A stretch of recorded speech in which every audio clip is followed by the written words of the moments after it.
Estamos a 750 metros de altitude, na vertente sudoeste da Serra Amarela, bem perto do Parque Nacional Peneda Gerês. Esta é a freguesia de Valdreu, no extremo norte do concelho de Vila Verde, que fica justo na fronteira com Ponta Barca e Terras de Bouro.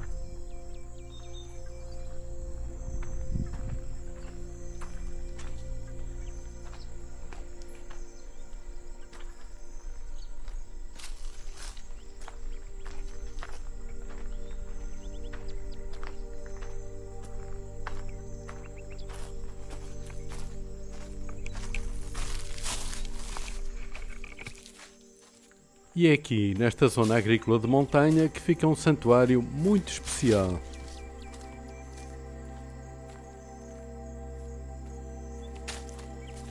Santo António de Michões, ou Michões da Serra, está dedicado a Santo António e é aqui que todos os anos, no dia de Santo António, a 13 de junho, dá-se a bênção dos animais.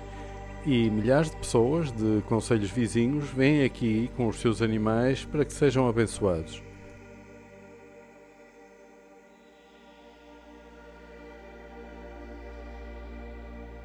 Foi em 1680, durante uma peste que devastou o gado, a população desta região fez a promessa de construir um templo em honra de Santo António, se ele protegesse os animais da doença e dos lobos. Tudo acabou em bem e a promessa foi cumprida, com a construção de uma capela que em 1952 foi substituída pelo santuário atual.